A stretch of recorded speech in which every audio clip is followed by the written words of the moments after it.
Sejam todos bem-vindos, eu sou Jefferson Marques e você está no Bíblia em Podcast. E o nosso convidado de hoje, que dá-nos a honra de estar aqui no nosso singelo estúdio do Bíblia em Podcast. Seja muito bem-vindo, Alan. Uma honra, obrigado pelo convite, para aqueles que nos acompanham. É uma alegria que a gente pode sentar à mesa, Verdade. Repartir o pão, né? A comunhão, a mesa é algo que nos alegra a gente poder ter essa oportunidade de estarmos juntos em um ambiente onde a gente pode conversar sobre a nossa vida real, sobre aquilo que Deus tem feito em nossas vidas, sobre aquilo que Ele tem feito através de nós e poder, de uma certa forma, impulsionar outras pessoas também a viverem aquilo que Deus tem para a vida delas, né? Porque chega um momento em que a gente precisa, eu creio que entender, e para mim nesses últimos tempos, falando da Renovo, desses 6 anos, a grande diferença na nossa vida, como você falou na igreja de desenvolvimento, é a gente poder entender qual que é o nosso papel, né? Exato. Eu acho que esse é o grande segredo. Tu ter a clareza. Isso, aí tu vai. Saber para qual aquilo que você foi chamado. Isso. Porque eu creio que muitas vezes as pessoas elas se deparam com o ministério das outras pessoas em pleno desenvolvimento. E quando você olha para essas pessoas em pleno desenvolvimento, você acha que você fazendo igual a elas, você vai se desenvolver. Não tenho nada contra você adquirir um modelo e copiar um modelo, alguma coisa. Mas desde que seja aquilo que Deus chamou para fazer. Não saindo do... A armadura de outra pessoa ela não serve em nós. Jamais, né? Então, quando eu quero lutar as minhas batalhas com a armadura dos outros, eu não vou conseguir... Não vou desempenhar a função daquilo que Deus me capacitou para fazer, né?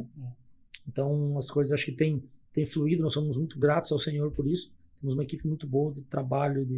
Então, os cultos são só no domingo. Somente no domingo. Aí, segunda-feira, nós temos a Renovo Lazer, que tem a dança para as mulheres, né? Uma atividade física junto com música, e tem o futebol para os homens, na segunda, né? Eu até brinco, é o nosso dia mais sagrado, né? Não mexe nesse dia. Aí, a gente até disse, ó, a gente botou a dança para as mulheres, para os homens poderem jogar, né? Senão não ia rolar o futebol. Então, na terça-feira, geralmente, a gente tem reuniões hoje com líderes, né? Departamentos e tudo mais. E os GCs, eles funcionam na quinta e na sexta. Nesses dias, né? Que são os grupos de crescimento. Sim. Sábado nós temos os jovens que são o Flama, o nome do grupo, às 7 horas da noite. Culto de jovens, né? Isso. E durante a semana tem as conferências, né? Quase todo mês tem algum amigo nosso aí, que tá aí. Eu vejo, seguidamente o Clederson, meu colega lá, me fala e tal, me convida. Isso, né? De pessoas do nosso relacionamento que estão aí meio seguido, tem alguém para ministrar e tá aqui, né? Março, que tem o aniversário da igreja, geralmente a gente tem nas conferências Viva, a gente faz em março. No Flama, uma vez por mês, vem alguém que a gente é convidado para trazer uma palavra para os jovens, né? Tem a conferência Farol também, que é a conferência de jovens, né? Que acontece todo ano também. Que acontece na Renovo, uma conferência minha e da Lana, né? Que é a Renovo no céu do espaço. Então, ela funciona dessa forma. Por que a gente não tem culto durante a semana, aquilo que eu estava falando do ativismo, né? Sim. Posso colocar a pessoa todos os dias na igreja, tá? Daí o que eu digo? E a família, né? E o tempo da família. O pastor Francisco falava para nós assim, e o teu dia de não fazer nada. O dia que você vai cuidar de você, que você vai fazer a atividade que tu quer, que você vai ter um tempo com teus filhos e tudo mais. Precisa ter isso, né? Precisa, né? Então a gente cuida para chegar no equilíbrio. Eu não posso ir para um ponto de não fazer nada na igreja, não estar na igreja, não estar servindo, por causa da família, que é só família, eu não posso ficar só na igreja, família de lado. Então precisa ter um equilíbrio, né? E aí tem nossas, conversa sobre batismo, cada 2, 3 meses, batismo. Nosso café de boas-vindas para quem está chegando na igreja naquele período. A gente faz um café de boas-vindas para apresentar a igreja, falar nossos princípios, valores, como funcionamos. Tem o departamento Ministério Infantil Kids da Renovo, que hoje ele funciona aos domingos com 3 salas, Ministério Infantil, nos cultos, e mais o Junes, que é 10, 11 e 12. Então, até 2 anos a criança fica na galeria com o pai, uma galeria separada que enxerga o culto da igreja. 2, 3 e 4, 2 e 13 é outra sala. 4, 5 e 6 outra sala, 7, 8 e 9 outra. E 10, 11 e 12 outra sala. A criança de colo tem um pai, lugar até 2 anos fica com o pai. Pais... Nós não somos uma escola, nós prestamos um serviço de apoio ao Ministério Infantil. Sim. Mas assim, todo o nosso Ministério Infantil, eu creio que é um departamento hoje excepcional. Porque assim, nós temos um entendimento que nós não estamos ali para matar tempo com as crianças para o pai escutar a palavra. E nem para entreter criança, para que nós estamos ali para ministrar ministrar as crianças. Porque nós entendemos que as crianças elas não são o futuro da igreja. Elas são presentes. Elas já estão inseridas. É essa questão da geração que eu tô falando, né? Como que tu vai... Então hoje a gente conseguiu já desenvolver isso, que desde os 2 anos a criança está inserida em algo. Não tem nenhuma idade fora que não tem algo da igreja preparado para elas. Igreja. Que não esteja um contexto de igreja, né? Dentro dela. E tem departamentos que servem, tem a mídia, que tira foto, tem as fotos do culto, a equipe de fotografia, perdão, tem a equipe de transmissão, tem data show, tem vigia, recepção, equipe interna, louvor. Então, hoje, que serve na igreja, acho que nós temos em torno, agora, para esse novo ano, umas 140, 150 pessoas que trabalham na igreja, né? Para que aconteça. Para que aconteça. Os bastidores de um culto, eles são muito grandes, né? Muito. É muita gente envolvida, muita coisa envolvida, né? Para que uma pessoa possa chegar ali, sentar e ficar tranquila, né? É muita coisa envolvida nisso. Então, nós queremos saber aí como que você chegou até aqui hoje, né? Como você disse, você é natural de Juí. Então, foi por aqui que você nasceu? Como que foi? Natural de Juí. Não nasci em berço cristão. Quem começou me levando na igreja foi minha avó, desde quando pequeno. Então, como que é o nome da tua avó? Olívia Pontes de Moura. Ela me levava na igreja quando pequeno. E minha mãe começou a ir aos poucos. Eu até brinco, quem levou minha mãe para a igreja fui eu, né? Eu de pequeno levava ela, então ela se converteu quando eu tinha por volta de 5 anos. O processo de conversão da minha mãe foi algo doloroso, porque ela tinha, creio que, informações sobre Jesus, né? Informações sobre Jesus é diferente de você querer ter uma vida com ele, né? E você aprofundar, de você realmente o aceitar. Simpatizante da igreja, participante. Então, quando eu tinha 5 anos, nasceu minha irmã, e ela nasceu já com alguns problemas de saúde, e minha mãe aceitou Jesus quando a minha irmã faleceu. Eu tinha 6 meses, né?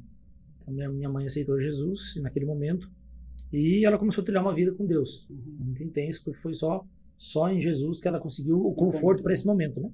Então foi crescendo, participando da igreja. Eu sempre fui muito atuante, desde pequeno dessa etapa, muito atuante na igreja, né? Participando, estando junto. Então eu sempre tive uma vida muito ativa e, de certa forma, um chamado para aquilo que a gente desempenha hoje, né? Algumas etapas, creio que foram puladas da minha vida pela questão do ministério. Isso é algo que acho que a gente pode conversar um pouquinho mais para frente ali. Mas desde cedo muito envolvido na igreja, muito envolvido, muito intenso. Então, com 18 anos, passei a ser pastor da igreja onde a gente congregava, né? 18 anos? 18 anos.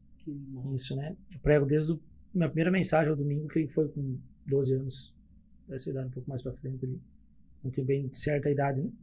Então, com 18 anos, pastor. Então, nós fundamos a comunidade de Renovo. E em cima disso, temos trilhado um renovo que Deus fez na nossa vida, nossa casa, família e casamento. Então veio essa identidade, né? Restauração de vidas através do amor de Jesus e da firmeza da palavra. Porque creio que todo ministro, toda aquela pessoa, não precisa nem estar num cargo de ministério. Com certeza. Mas a gente, para ministrar uma pessoa, para derramar sobre a vida dela, a gente já tem que ter permitido que alguém tocasse sobre nossas vidas nessa área, né? Com certeza. Nós não podemos querer ministrar sobre a vida de outra pessoa na área que nós não demos oportunidade, para que Deus usasse alguém para ministrar em nossas vidas. Então, de uma restauração de vida no nosso casamento, nossa família, que surgiu essa identidade firmada, né? Queremos os 5 ministérios, precisamos fluir nos 5 ministérios, mas nós, como identidade, é restauração de vidas, famílias, né? E estamos aí hoje.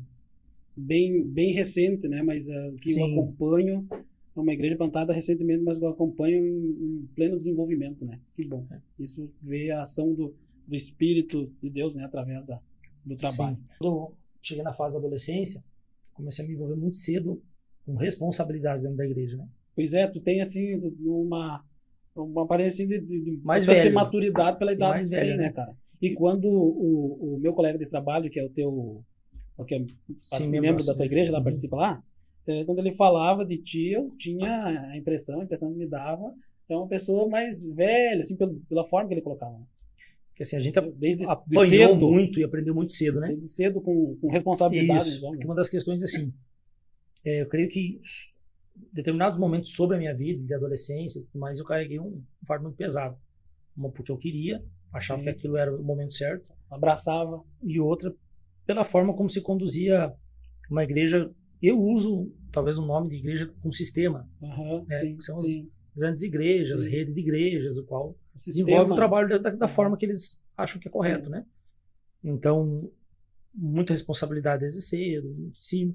Então, isso, de certa forma, foi trazendo uma maturidade. Mas também teve um lado negativo que eu acho que aproveitei muito pouco minha adolescência. Sim. Então algumas coisas precisaram ser corrigidas na minha vida porque não se pode colocar algo que a pessoa deve ver em Cristo antes ela estar preparada para isso.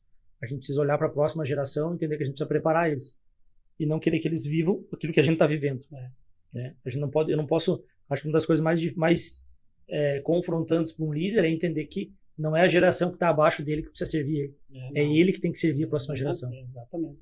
Entendeu? Então, quando a gente entende... contribuir então, nessas igrejas de sistema que eu coloquei para você, elas trazem uma mentalidade, uma maneira de trabalhar que é a próxima geração que precisa servir eles. Eu acho que a geração que está abaixo, nós precisamos honrar. E precisamos servir sim, mas nós precisamos preparar a próxima geração. Não foi Eliseu que teve a visão de construir a escola. Foi os jovens que chegaram e disseram, nós precisamos de um lugar maior. Mas eles falaram, Eliseu vem conosco. Né? Eliseu vem conosco. Então eles chamam Eliseu para construir junto a visão que Deus deu para eles.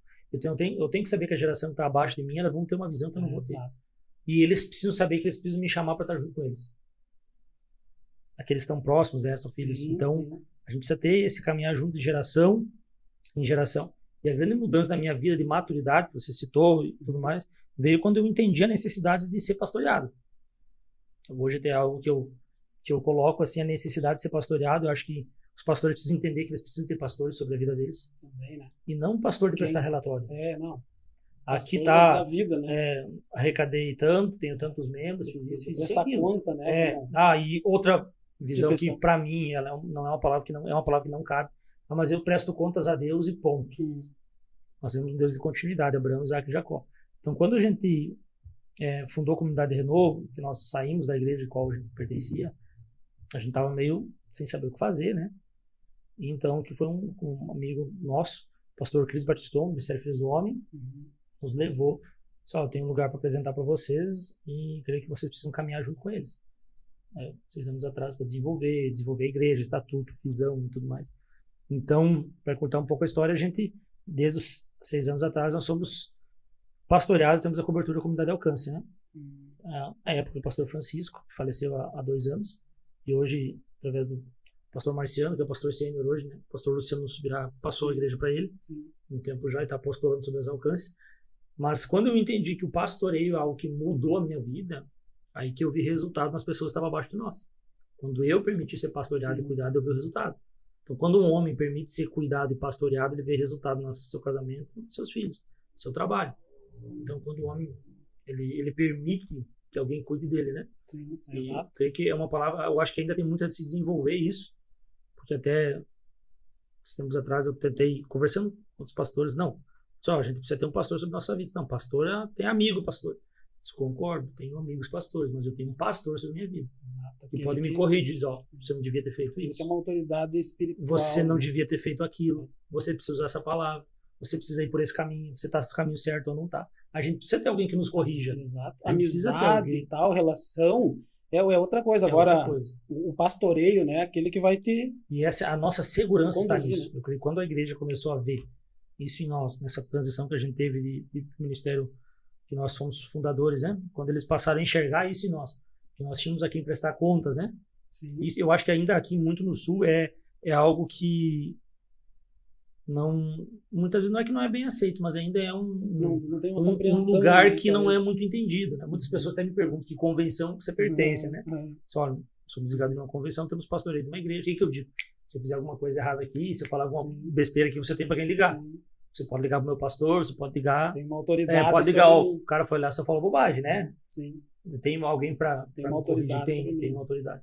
E a partir do momento que eu entendi isso, como um homem em primeiro lugar, isso começou a mudar a minha casa, minha família, começou a mudar a igreja, e a gente começou a criar um ambiente de mais segurança, né? Com certeza. Para isso. Transmite, né? Isso. Então, uma credibilidade. A gente crê que todos nós precisamos ser pastoreados e vamos pastorear alguém. E quando falo a palavra pastor, muitas pessoas acham que é um cargo, né? Não. Mas é um desempenho de uma função. Um pastor que cuida, né? Que está junto, que vela que pela passa pessoa, junto, né? Que protege. Vela pela pessoa, ele vai orientar a pessoa velando por ela, né? Pela alma dela. Então, todas as nossas decisões como igreja, hoje eu posso dizer assim, tem minha esposa, pastora, né? A Lana, a gente conversa entre nós, temos nosso diaconato, que está conosco, temos nossos líderes de departamento, GCs que a gente vai construindo, mas todas as grandes decisões que nós tivemos, por mais que a gente tivesse uma conversa entre nós sempre buscamos orientação de quem está acima de nós, conexões, né? Temos várias conexões de pessoas, pastores, que são referência na nossa vida, que cuidam da nossa vida, que zelam não somente a comunidade de alcance, né, mas vários pastores que já desempenharam a função que a gente pede, pastor, o que você acha isso? Então nós respeitamos a geração que já passou. Uma das coisas que eu creio que Deus está movendo é isso. Nós, como comunidades, né, foram chamados as igrejas emergentes no Brasil, que surgiram de uns anos para trás. A gente passou por muita desconfiança, né? Até igreja rebelde e tudo mais, né? Acho que isso já foi desconstruído, né? Hoje já sabe, já não tem mais graças a Deus, essa questão, né? Porque veio com visões diferentes. E aqui a gente não está falando de princípio. Princípio já não negocia. Na Assembleia, na Renovo, na Quadrangular, na Brasil para Cristo, alcance o que for. Serve a Deus para salvação. Princípio a gente não negocia. Palavra a gente não negocia. Doutrina a gente não negocia. Doutrina bíblica baseada na palavra. Doutrina bíblica. Bíblica, baseada na palavra, né? Então, quando veio outras igrejas que permaneciam nos princípios bíblicos, mas aplicavam outros métodos, ficou uma coisa que não sabia onde é que isso vai dar. Será que isso vai dar ou não vai dar, né? Com tudo que surge de novo já desconfia. E o que vai acontecer? O cristianismo tem essa característica. E o que vai acontecer? A próxima geração vai fazer diferente da nossa. Exato. Eu vou ter que olhar para eles e dizer assim, poxa, isso aí não é, isso aí tá tudo diferente, cara. O que é isso? Mas a Bíblia não muda, a palavra não muda, mas métodos, tem igrejas que tem célula, tem igrejas que tem grupo pequeno, tem igrejas que é só culto, tem igrejas que é só isso, né? Nós cremos em duas asas de igreja, que é reuniões no templo e nas casas. Sim. Isso é bíblico. Sim. Vocês trabalham, GC, grupo de crescimento, apontar. Porque é no grupo de crescimento que você tem uma transparência sobre a tua vida, onde você cresce, onde você, um irmão ministra a vida do outro, chora com o que eles estão chorando. A igreja se alegra porque eles estão se alegrando. É super necessidade um do outro, muito mais fácil no GC, né? Sim. Porque ali a gente consegue ter um crescimento maior. Está mais próximo. Porque está mais próximo, está alimentando. A palavra que é ministrada no domingo é conversado sobre isso durante a semana, né? Então não é uma palavra que Deus ministrou e daí se perdeu. Então ela gera um fruto, né? A gente fala muito no domingo, a gente serve a mesa. E no GC a gente come o que foi servido, né? Para ter uma comunhão também, né? Exato. Porque a igreja ela precisa voltar ao relacionamento. E eu creio que os últimos dias da igreja nós vamos voltar como era no princípio. Casas, um servindo o outro, o irmão sustentando o outro, né? Então a gente tem que estar preparado para isso. Sim. A característica inicial, né? Da igreja da igreja, do nascedouro da igreja, né? Porque chega um momento que fica só batendo, não concordo isso com isso, com aquilo. Exato. É pior. Daí a pessoa fica ali, né? E assim, ninguém é dono de ninguém. Exato. Acho que assim, nós somos livres em Cristo. Claro que é fundamental você criar raízes. Para você, a palavra fala, todo aquele que permanecer nele vai dar fruto, Jesus. E ela colocou uma árvore, um ramo. E o ramo está no tronco, o tronco está na raiz. Então a nossa vida precisa estar firmada em algo que está enraizado. Para tudo. Precisa estar ligado. Precisa estar ligado. Então, assim, o criar raízes em uma igreja, um ministério, ele é importante. Para você desenvolver um trabalho, para você se alimentar, para você colaborar com o reino, né? Isso é muito importante. Ser pastoreado e ser útil ao reino de Deus. Assim, né? Dentro equilíbrio. Daquilo, exato. Uma das coisas que machucou muito a nossa vida foi o ativismo. Quando a palavra fala buscar primeiro o reino dos céus, tem muitas pessoas, muitos líderes que usaram disso para sugar o povo. Buscar primeiro o reino dos céus, demais coisas você não acrescentar. O reino é a igreja. Não, a igreja, ela faz parte. A igreja. Mas não existe aquele. Muitas vezes falam, qual que é o teu trabalho, pastor? O que tu é, né? Sou pastor. E trabalho secular? Sou empresário. Não existe trabalho secular. Porque tudo é sagrado. Em todos os momentos eu sou filho de Deus. Em todos os momentos eu sou cristão. Secular, mas tudo mas a mim, né? assim, se eu tô aqui com você, se eu tô levantando uma parede, se eu tô ministrando na igreja, se eu tô trocando um pneu de um carro, não estou fazendo nada, tudo, porque a palavra fala tudo quanto fazer para o Senhor. Exato. Então, assim, antes de eu prestar um serviço para você, eu estou prestando serviço para o Senhor. Então, usar qual que é o teu trabalho secular? Parece que é uma separação. Sim. Agora eu sou empresário. Eu sou profissional. Aqui eu sou pastor. Lá eu sou isso, que eu sou cristão. Mas é isso aí. Alain. Obrigadão, viu? Uma honra. E quando quiser, a gente pode marcar para estar junto de novo. Benção. Vai ser benção. A honra é toda nossa. Deus abençoe. Deus abençoe você. Deus abençoe Alain. Tudo bom. Deus abençoe. Muito obrigado. Um abraço.